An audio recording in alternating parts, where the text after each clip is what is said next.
जितेंद्र और लीना चंद्रवारकर बरसात में इश्क लड़ा रहे हैं। लीना चंद्रावरकर की अदाएं जैसे पानी में आग लगा रही हैं। हाय रे हाय जुल्फ के ये साए। इस गाने में मुमताज का जादू ऐसा है कि इससे बचना मुश्किल, हुस्न ऐसा कि आंखें फेरना मुश्किल, और जवानी ऐसी जो लोगों को दीवाना बना दे।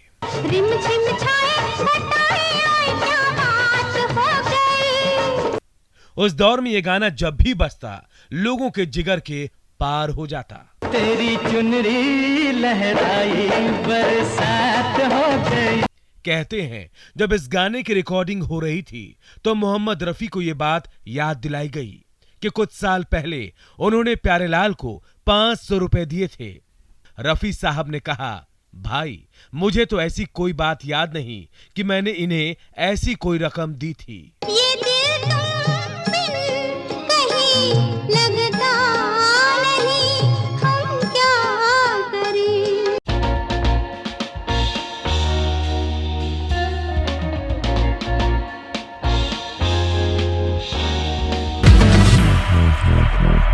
नमस्कार, ब्लैक एंड व्हाइट में आपका स्वागत है।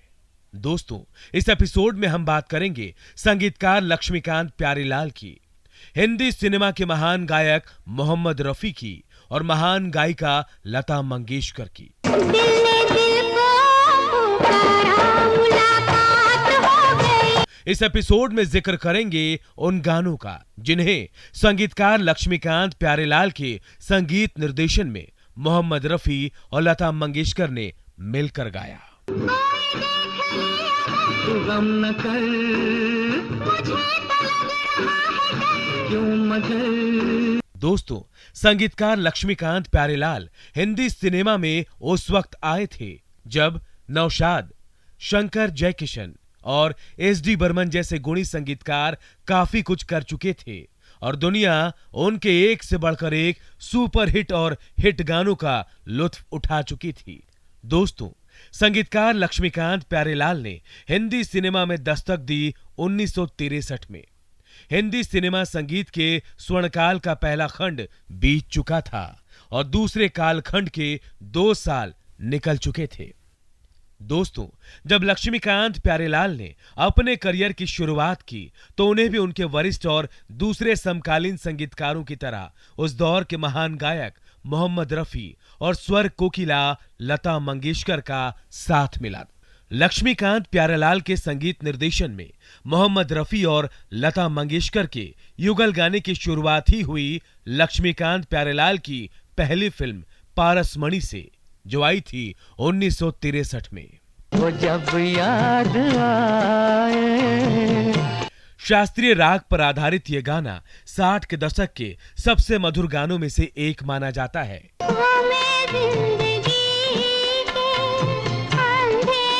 इस गाने को लिखा है गीतकार फारूक कैसर ने और पर्दे पर इसे गाया है महिपाल और अनीता गुहा ने। वो जब याद आए, बहुत याद आए। दोस्तों, संगीतकार लक्ष्मीकांत प्यारेलाल ने मोहम्मद रफी और लता मंगेशकर को अपनी पहली फिल्म के लिए चुना तो सिर्फ इसलिए क्योंकि दोनों अपने अपने क्षेत्र में अद्वितीय थे और दोनों उस समय अपने करियर के शिखर पर थे। लेकिन इन दोनों फनकारों को चुनने के पीछे एक और वजह थी, और वो ये कि मोहम्मद रफी और लता मंगेशकर के साथ संगीतकार लक्ष्मीकांत प्यारेलाल का दिल का रिश्ता था। दोस्तों, इसके पहले कि हम लक्ष्मीकांत प्यारेलाल, मोहम्मद रफी और लता मंगेशकर के रिश्तों की बात आगे बढ़ाएं, उससे पहले यह जान लेना ठीक रहेगा कि खुद लक्ष्मीकांत और प्यारेलाल कब साथ आए थे। जानकार बताते हैं कि लक्ष्मीकांत और प्यारेलाल की दोस्ती हुई थी 1952 में। तब लक्ष्मीकांत की उम्र थी 15 साल और प्यारेलाल की 10 साल। दोनों पहले से ही बंबई के स्टूडियोज में काम कर रहे थे। चूंकि दोनों के परिवार की माली हालत खराब थी, इसीलिए काम की तलाश दोनों को रहती थी। लक्ष्मीकांत को मैंडोलिन बजाना आता था और प्यारेलाल को वायलिन। इसके अलावा म्यूजिक और म्यूजिक कंसर्ट से जुड़े काम भी दोनों निपटा लिया करते थे। बंबई में पैसे नहीं मिलते तो दोनों मद्रास चले जाते।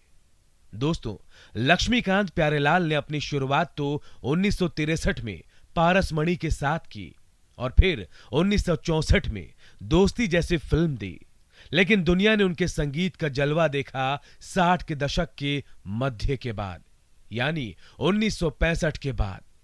ये वो दौर था जब हर छोटा बड़ा फिल्म निर्माता, निर्देशक और स्टार्स चाहते थे कि संगीतकार लक्ष्मीकांत प्यारेलाल उनकी फिल्म में संगीत दे। ये दिल तुम बिन कहीं लगता नहीं, हम क्या करें। ये गाना है फिल्म इज्जत का, जो आई थी 1968 में। दोस्तों, यहां यह बता देना ठीक रहेगा कि 1963 से 1967 के बीच मोहम्मद रफी और लता मंगेशकर ने एक दूसरे के साथ मिलकर कोई गाना नहीं गाया था। रॉयल्टी को लेकर जो विवाद पैदा हुआ था, उसकी वजह से दोनों के बीच मनमुटाव पैदा हो गया था और दोनों ने एक दूसरे के साथ गाना बंद कर दिया था। मोहम्मद रफी और लता मंगेशकर ने दोबारा गाना शुरू किया था लगभग 3 साल के लंबे अंतराल के बाद। इसके कुछ दिनों बाद ही मोहम्मद रफी और लता मंगेशकर ने मिलकर फिल्म इज्जत के लिए ये गाना गाया। लुटे दिल में दिया जलता नहीं, हम क्या करें। ये गाना राग पहाड़ी पर आधारित है। इस गाने को लिखा है शायर साहिर लुधियानवी ने और पर्दे पर इसे गाया है धर्मेंद्र और तनुजा ने। बुझा दो आग दिल की, इसे खुलकर हवा दे दो। दोस्तों, इस गाने में लता मंगेशकर की आवाज में एक तड़प है। ये वही तड़प है जो उस दौर में तब पैदा होती थी जब कोई किसी से दूर हो जाता था। इस पीड़ा को लोग तब खूब पहचानते थे। हमें तुम बिन कोई जचता नहीं, हम क्या करें। नायक परेशान है, उसे प्यार मोहब्बत से ज्यादा अपने फर्ज की चिंता है। यह अकेला ऐसा गाना है जिसमें नायक मोहब्बत से मुंह मोड़ता है। हजारों गम है इस दुनिया में, अपने भी पराए भी। दोस्तों, ये ठहरी हुई आवाज है मोहम्मद रफी की। कहते हैं जब इस गाने की रिकॉर्डिंग हो रही थी तो मोहम्मद रफी को यह बात याद दिलाई गई कि कुछ साल पहले उन्होंने प्यारेलाल को 500 रुपए दिए थे। जानकार बताते हैं कि ये मोहम्मद रफी ही थे जिन्होंने प्यारेलाल की उस वक्त मदद की थी जब उनका परिवार घोर आर्थिक संकट से गुजर रहा था। हुआ ये था कि जब प्यारेलाल कुछ पैसे कमाने के लिए बंबई में संघर्ष कर रहे थे तो प्यारेलाल के पिता आर्थिक मदद के लिए प्यारेलाल को मोहम्मद रफी के पास लेकर गए थे। तब मोहम्मद रफी ने प्यारेलाल को 500 रुपए दिए थे।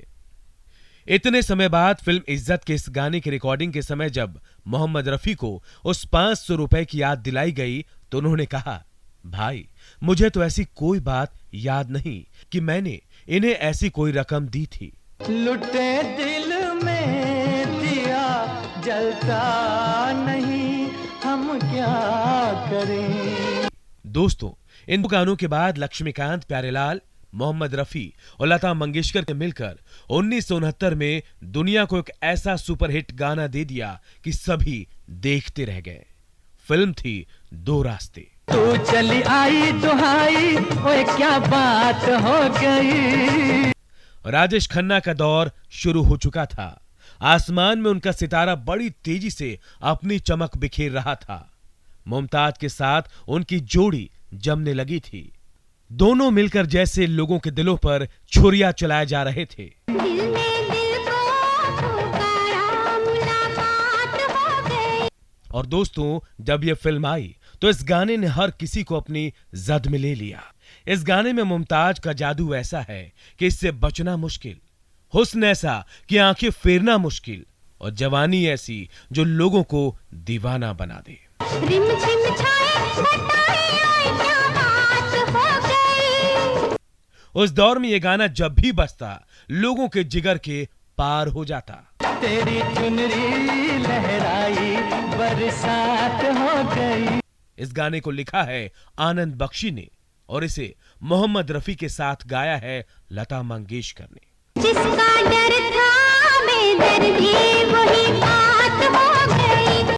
दोस्तों, ये लता मंगेशकर ही थी जिन्होंने स्टूडियो दर स्टूडियो काम की तलाश में भटकते लक्ष्मीकांत की सबसे पहले मदद की थी। जानकारों के अनुसार जब लक्ष्मीकांत 11 साल के थे तो एक बार उन्हें बंबई के कोलाबा स्थित रेडियो क्लब में आयोजित एक म्यूजिक कंसर्ट में मैंडोलिन बजाने का मौका मिला। यह बात है 1949 की। लता मंगेशकर उस कंसर्ट में बतौर चीफ गेस्ट मौजूद थी। लता मंगेशकर तब स्टार बन चुकी थी। कुछ ही दिन पहले उनकी फिल्म बरसात आई थी, जिसके गानों ने देश भर में धूम मचा दिया था। खैर, हमेशा की तरह उस दिन भी लक्ष्मीकांत ने उस कंसर्ट में बहुत बढ़िया मैंडोलिन बजाया। नतीजा यह हुआ कि लता मंगेशकर ने शो के बाद उन्हें बुलाया और उनसे बातचीत की। बातों ही बातों में उन्हें पता लग गया कि लक्ष्मीकांत के परिवार की माली हालत बहुत खराब है। इसके बाद उन्होंने लक्ष्मीकांत का नाम उस दौर के सबसे बड़े संगीतकार शंकर जयकिशन, एस.डी. बर्मन और सी. रामचंद्र को रेकमेंड किया। दोस्तों, अब बात करते हैं लक्ष्मीकांत प्यारेलाल के संगीत निर्देशन में मोहम्मद रफी और लता मंगेशकर के एक और मस्त युगल गाने की। दिल ने दिल से क्या कहा, ये क्या पता, जरा सा मेरे पास आ। दिन भला ये गाना है फिल्म हमजोली का, जो आई थी 1970 में। इस गाने में है जितेंद्र और उनके साथ है लीना चंद्रावरकर। बतौर प्रोड्यूसर जितेंद्र की ये पहली फिल्म थी। फिल्म हिट हुई और फिल्म के गाने सुपर हिट। शुरुआत की मोहम्मद रफी ने। हाय रे हाय, नींद नहीं आए, चैन नहीं आए। इसके बाद बारी आई लता मंगेशकर की। हाय रे हाय, जान घबराए, आँख झुकी जाए। 1967 में फर्स्ट से स्टार बने जितेंद्र का जलवा अभी कायम था। लोग हैरान थे।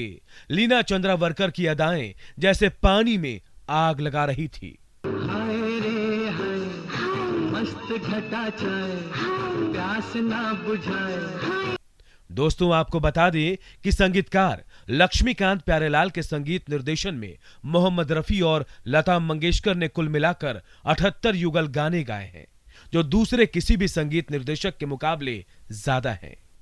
इस एपिसोड में आज इतना ही। अगले एपिसोड में आपसे फिर होगी मुलाकात। अब हमें आज्ञा दीजिए। नमस्कार। प्यार भरा मौसम दीवाना।